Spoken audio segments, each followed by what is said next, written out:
ba na kapag kayo ay napaso o nasunog, mas mabuti raw na maramdaman nyo ang sakit?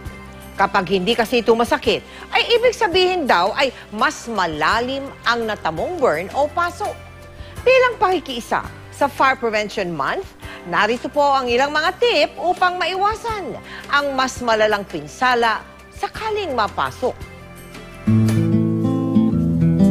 Bagamat naisalba ang buhay ng isang taong gulang na si Baby Rodolfo, pinahihirapan naman siya ngayon ng mga natamo niyang sunog sa kanyang buong katawan. Ang burn injury nakakakos ng paglabas, pag-leak ng tubig na dapat nasa loob ng ating mga ugat. Kaya nadi-dehydrate po yung mga pasyente.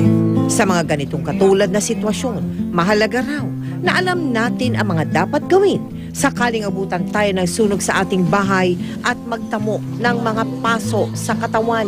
Muna, yung scene should be safe. Remove anything na nakakasagabal, yung mga relo, sing-sing, kasi mamamagayan soon after. You put it under the source of running water. Let it stay there for 10 to 20 minutes. Cover the burn area loosely with a clean towel.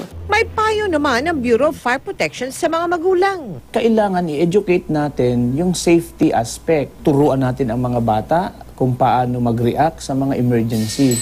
May mga nakaugalian naman daw tayo na hindi naman dapat nating ginagawa. Lalagay tayong yelo, huwag po nating gawin yon. Lalo nating nabe-burn yung area. Huwag tayo mag-a-apply na kahit na ano.